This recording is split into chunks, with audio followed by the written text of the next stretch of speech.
The truth about our words. Ang kamaturan ba, kabahin aning atong mga pulong o mga butang atong ginapagula gikan sa atong mga baba. Ang atong pagpamalandong makita nato the book of James chapter 3 verses 1 down to 12 o akong basahon diri o sunod lang mo sa hilom. Ang pulong sa Dios nag-ingon, let not many of you become teachers, my brethren, knowing that as such we shall incur a stricter judgment. For we all stumble in many ways. If anyone does not stumble in what he says, he is perfect, and able to bridle the whole body as well.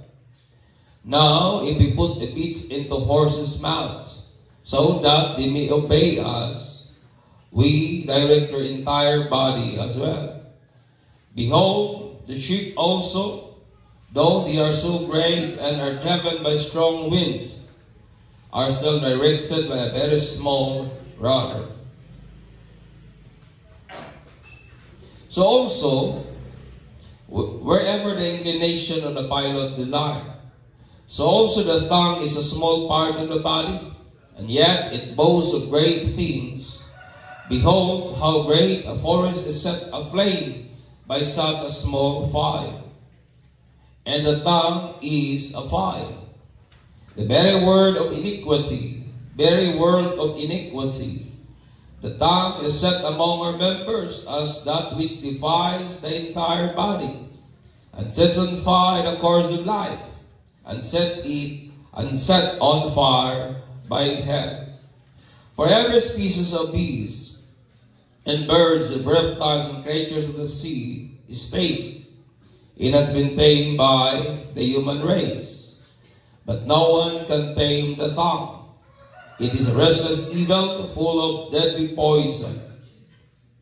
With it we bless our Lord the Father, and with it we curse men who have been made in the likeness of God. From the same mouth came both blessing and cursing. My brethren, these things ought not to be this way. Does a fountain send out from the same opening both fresh and bitter water? Can a fig tree, my brethren, produce olives, or a vine produce figs?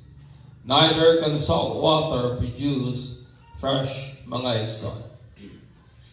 Among sa mga creation sa Ginoo, kabahin na tanan ng tao, ikaw ang ako gihatagan ta sa Dios og kapasidad to think logically. Amen.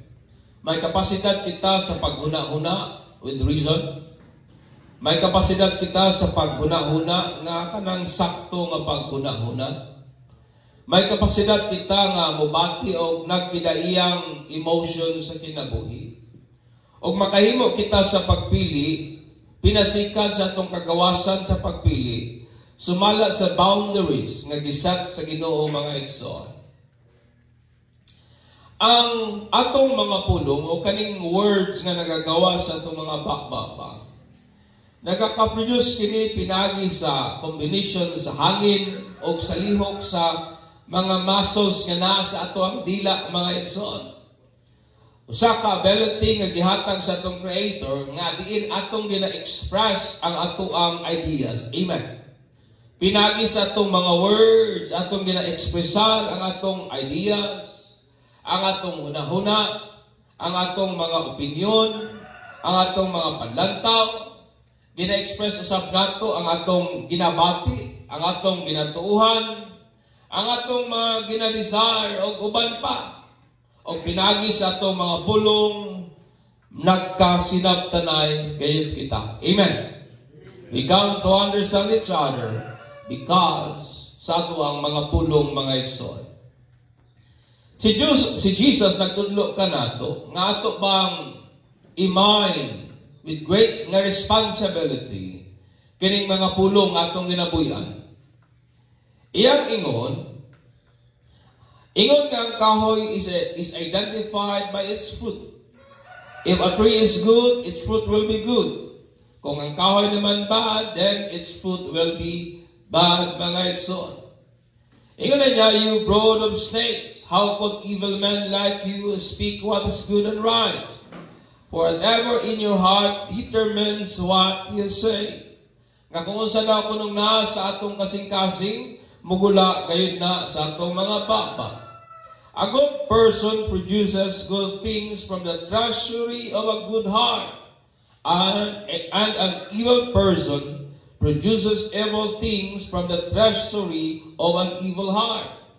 I tell you this, you must give an account on the judgment day for every idle words you speak.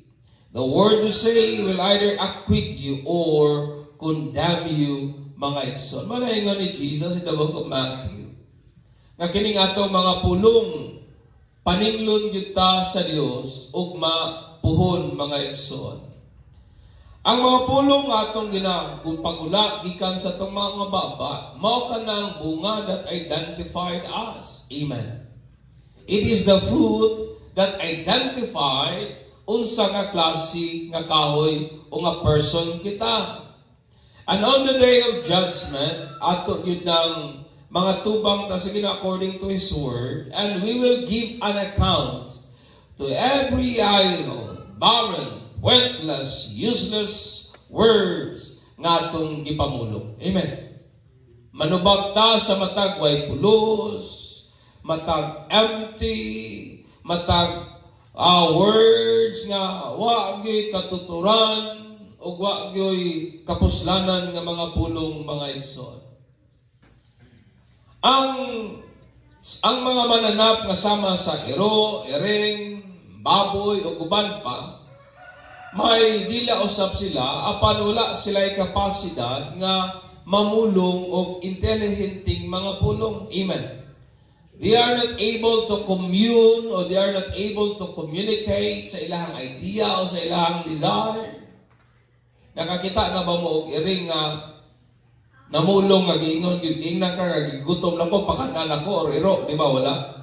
Makasabot siguro ta tungod sa ilahang tingog, but it is not an intelligent words, mga igsoon nga sama sa atong ginabuhat ingon nga tao.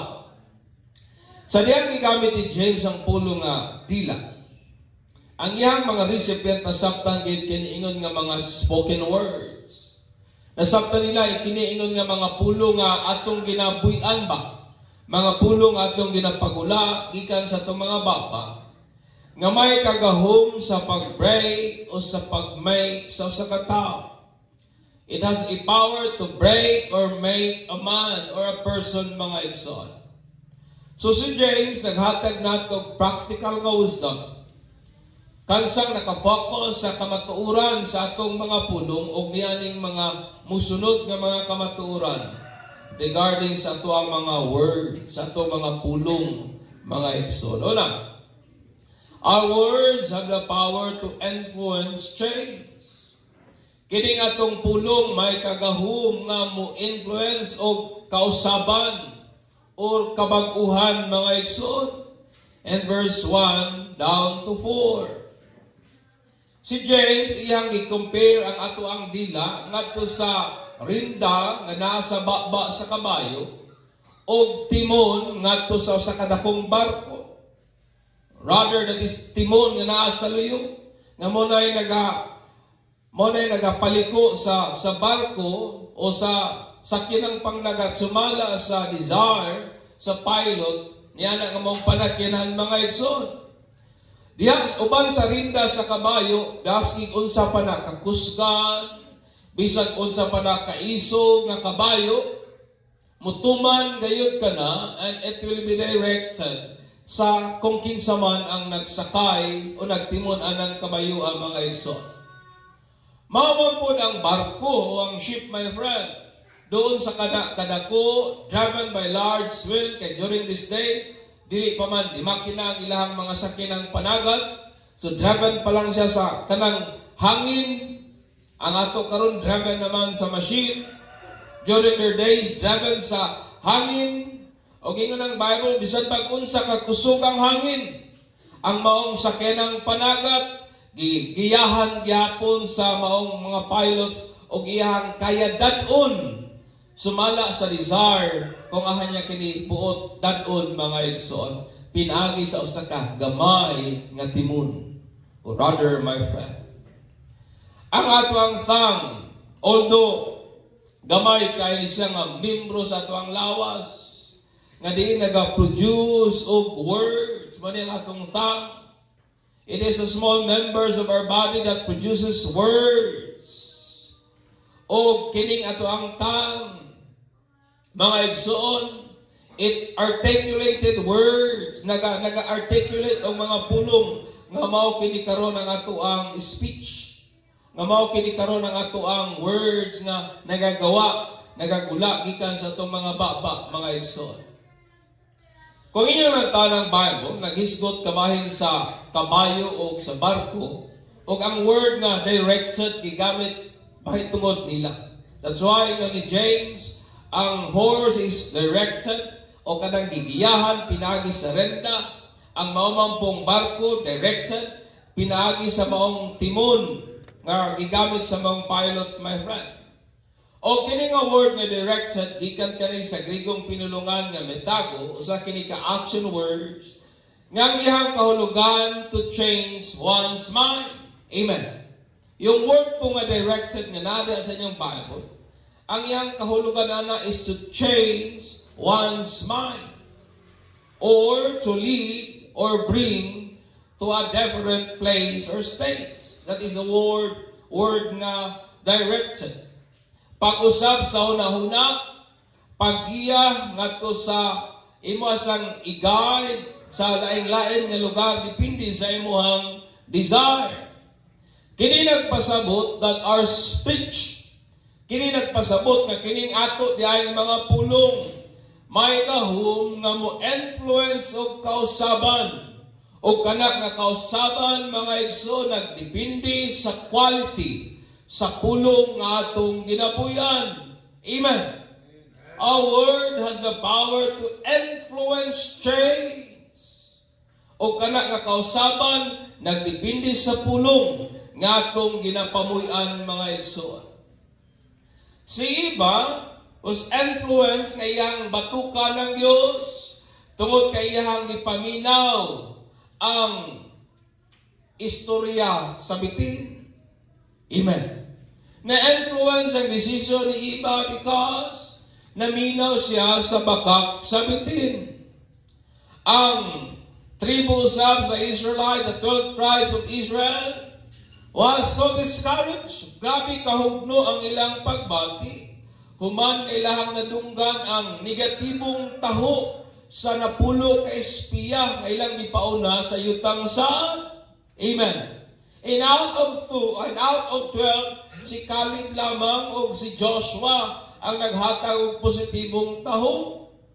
Ang ilang nakita, ang kadagko sa kaaway, ang ilang nakita, ang kahabog sa ilahang mga kural, ang ilang nakita, ang butang nga nakapadiskurahe lamang nila, o sa diyang ilan ang kitaho ngadto sa mga Israelita, pagkadungog nila, nang hilak sila kay nga diskurahe mga igsoon.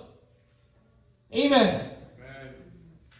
Kabantay mabud mo nga maski gali during sa time nilang David katong giatake sila sa ni Goliath, and every morning si Goliath sige pangantyaw sa kasundaluhan sa Israel, and then pagkadungog nila sa tingog ni Goliath, nangadismaya sila o nangahadlok sila nga murag nagakawadaan sila og kusog makigubat sa ilahang kalaban because dilisan naminaw sila ngadto sa speech sa word ni Goliath mga igsoon. During sa Pentecost katong gibubo sa Dios ang iyang Espiritu Santo, human nga ang mga disciples na puno sa gahom sa Ginoo, si Pedro dayon nitindog nagwali og sa diyang nadunggan kini sa mga tao, ang ilang kasing-kasing ingon pang Bible was convicted. Nibati ang ilang kasing-kasing nga nakonbiktaran sila sa mensahe og nangutana din sila kang Pedro unsa may among buhaton aron kami maluwas. Na-response sila, they were influenced sa words, sa sermon ni Peter at that time, mga igsoon. Amen. Kabantay ba mo sa kinabuhi nato nga kani ato mga pulong?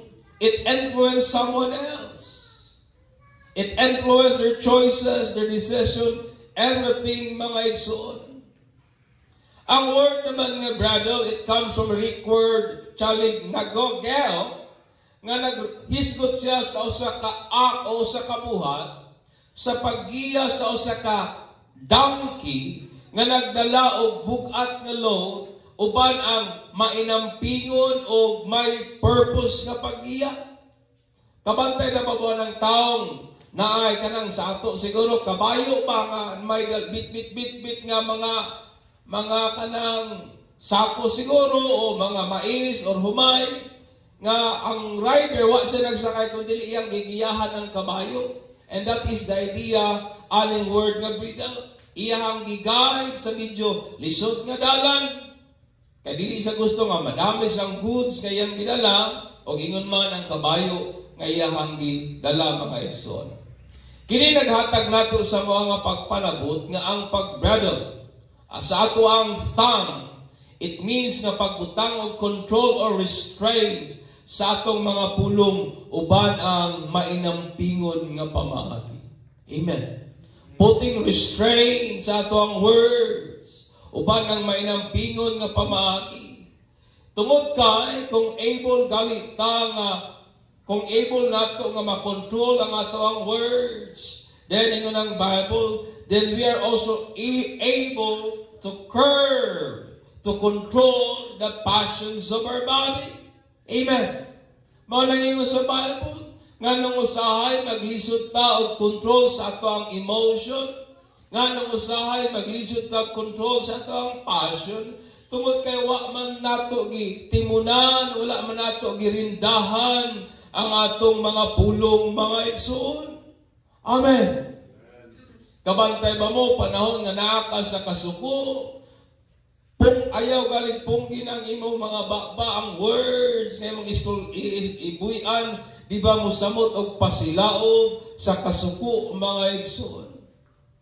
That's why ang idea ni James nga ang pagkontrol sa atong body, it always begins sa pagkontrol nato sa atong mga pulong. Amen. Thus, kining atong mga pulong, it influence us. Dili lamang kita, ingon man usab ang uban. Tungod kay kining atong mga pulong may gahuman sa pag-influence o kabag-uhan. So let us speak words that influence positive change. Amen. Magdepende na sa pulong imong ginabuhian. Kung ang pulong pwede natong ginabuhian, puro lamang negatibo, then it will influence negative change. Pero kung ang mga pulong atong ginabuhian usab positibo, then it influence positive change, mga igsoon. Tungod kay kining atong mga pulong, may kagahum sa pag-influence o kausaban. Amen. Napaba mo diha? That is our words. It has the power to influence change. Ikaduha, our words can significantly affect the course of our life. Kini atong mga pulong, maka-apekto gyud siya sa dagan sa atong kinabuhi. In verse 5 down to 6. Usahay nga ni James, nga kini atong pulong, it sets on fire the course of our life. Ang ato ang thang, although gamay nga bahin sa ato ang lawas, pero makapangandak og dagkong mga butang, og makabuhat og dagkong kadaot kanato, mga igsoon. It defies our entire body. Pwede niyang hugawan, daoton ang tibok nato nga lawas, and set on fire the course of our life. O iyang ipasilaog ang dagan ba sa atong kinabuhi, mga igsoon. O ang atong pulong ipakisama sa kalayo, nga nagpossess of great nga potency nga makaapekto sa dagan sa lawig sa atong kinabuhi, mga igsoon. Ang course of life, it means kana bitawng tanan nga nagakahitabo ba sa imong kinabuhi. Naglambigit kini sa mga panghitabo during sa atong time. Nagisgot kini sa mga panghitabo during sa ato ang lifespan, during sa oras kay gayunan nga naata, mga igsoon. Kini nagpasabot nga atong mga pulong affects our ability to think. Amen. Kini nga atong mga pulong nagaapekto sa atong abilidad nato sa paghuna-huna, abilidad nato sa pagkat-on, abilidad nato sa pagsabot, abilidad nato sa paghatag og mga rason. It affects unsaon nato pag-react sa mga butang nga nagakahitabo sa ato ang kinabuhi. It affects our emotion kung ginaon sa nato pag-process ang mga butang o mga events o mga circumstances o mga happenings sa atong kinabuhi, my friend. It also affects our action and decision-making skills. Amen. Gakapiktahan ang tanan sa ato ang kinabuhi. Our words affects our daily walk in life. Amen. Nagaapekto sa atong adlaw-adlaw nga lawig aning kinabuhiya, and that is our words. It affects the course of our life. Nagaapekto siya sa dagan sa atong kinabuhi ba. Amen. That's why we must be certain and we must be careful sa mga words nga atong gina-author, mga igsoon. That's why si James naghatag siya og dako nga illustration ninyo niya, tan-aw raw sa mahimo sa kalayo. It's it ablaze sa tibok nga kalasangan, and that is the power of our tongue. It was likened to a fire. Amen. Ipakisama sa kalayo. Daghang mga kinabuhi nga medyo lain kayo og dagan because sa mga pulong nga dili pod maayo. That's why we must be careful sa mga words nga atong ginapamulong, mga igsoon. Tungod kay kining atong mga words undeniably affects the course of our life. Makaapekto sa dagan sa atong kinabuhi kining atong mga pulong. Busa mamulong kita og mga pulong nga moapekto sa dagan sa atong kinabuhi sa positibong pamaagi. Amen. Napaba mo diha. And then, ikatulog katapusan. Our words are intended solely for the praise of God. Kani nga itong mga pulong para lang yun sa pagdayeg sa Ginoo. In verse 7 to 12. O sa ni James. Inya nga, pwede ba di ay nga gikan sa maong tuguran kung gawas ang tabang o ang parat? Pwede ba di ay nga sa usang kahoy mamungag duhang klaseng bunga? Di ba? Ingon niya. So ingon si James, dili ni pwede. This ought not to be this way. Dili ingani dapat mo nang iyang ingon. Kita nga tao, iyatagan ta sa Ginoo nga ability to speak words. Ug ang single purpose niya na, that is to praise God. Amen. Kani nga itong mga pulong, it was given by God, our ability to speak. Given by God, para lang sa single nga katuyuan, maghatag og mga pagpasalamat, mga pagdayeg ngadto sa Ginoo. In God is praise. Sa dihang ang atong conversation, may continuity of unmixed words that conform to the standards of God. Nga kini nga itong mga pulong ba, nagakapasidunggan ang Ginoo kung naabay mapinadayunon o wala nato ginahaluan o mga pulong nga wala mo pahiuyon ngadto sa standards nga iya sa Dios. In short, ang Ginoo mapasidunggan kung kaning atong mga pulong it conforms to the standards of God. That is to say, mo na nga pwede natong ingon nga pwede manggihapon ta nga maghimog joke, pwede manggihapon ta nga magpasiaw, to the extent nga magaan-gaan ang atong mga pagbati, but not out of profane, wordless, and facetious words. Nga salaktod nga pagka-istorya ba nga pwede man ta magpasiaw, pero dili ta mo gamit og mga pulo nga hugaw. Pwede ta magpasiaw, pero dili ta mo gamit og mga way pulos, way unod, way substance nga mga pulong. Pwede man ta magpasiaw, pero dili nato himuong kataw-anan ang mga sinsiro, mga sagradong mga butang sa kinabuhi. Pwede man ta magpasiaw, pero ayaw gamita ang kinabuhi sa uban nga tao nga himuon nimong katawanan. That is the word facetious. Being pliant, being kana bitong dili kay ka seryoso sa mga seryosong mga butang. Nga ginahimo nimong katawanan ang kana bitong physical nga kondisyon sa uban, di ba na mga tao ngayong anak? Ginahimo nilang joke ang pagka bakul, ginahimo nilang joke ang pagkakiang, ginahimo nilang katawanan ang mga dili maayong kondisyon o kahimtang sa uban nga mga tao. And it should not be. Amen. Because our word, it should be used para sa pag-glorify sa Ginoo. Ang atong mga pulong, it should be used to glorify God, not to mock people. Our word should be used to glorify God, not to malign people. Ang atong mga pulong, it should be used for the glory of God, not to offend people, my friend.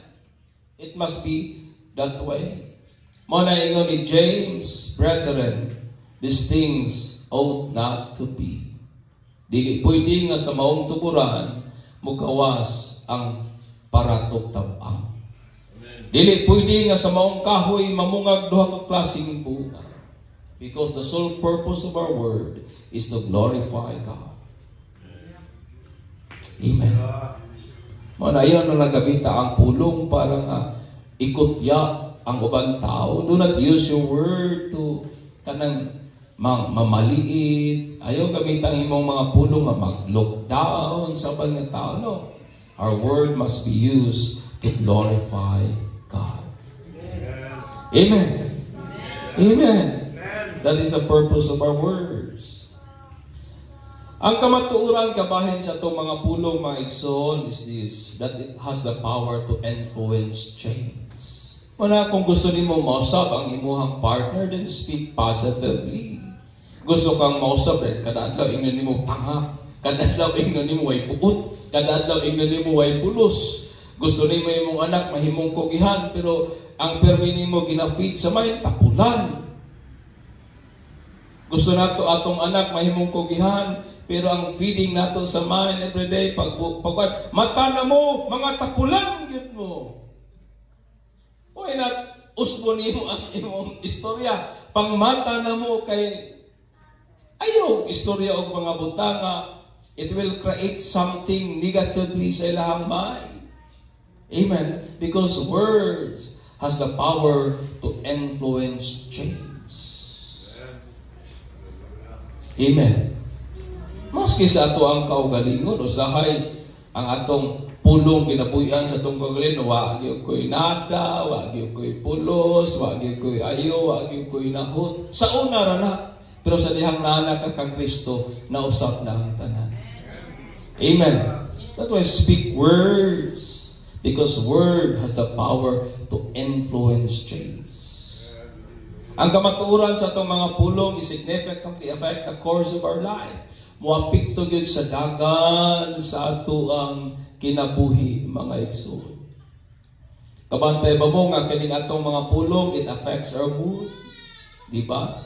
Sulpian kag dili maon, mausap imong pagbati, murag sa puton ka o maglagot ka, sultian kag maayo, murag ang imong pagbati magaan-gaanan po because word affects the course of our life. And that is the truth about aning pulong. O kining atong mga pulong mga igsuon is intended solely for the glory of God. Na nagamito nato ning atong mga pulong pagpasidungog sa atong gabhanan nga Dios. Therefore, let us not undermine but use carefully and responsibly our tongues to articulate words that bring grace to the hearer and glory to its maker. Amen. So may ato ang response ini, atong gamiton kining atong mga dila sa paglitok og mga pulong nga makahatag og kadasig sa nagapaminaw. Magahatag og pagtuo sa way mga pagtuo. Magahatag og kalig-on sa mga nangaluya. Magahatag og pagsabot sa nawad-ag mga pagsabot. Muhatag og katin-awan sa mga taong nasa kalipog. Muhatag og giya sa mga taong wa kabaluaha mo padulong. Let this word of ours bring grace to the hearer and glory to its maker. Manidog ta o gatong pasidugan ng Ginoo sa iyahang kaayo mga igsoon.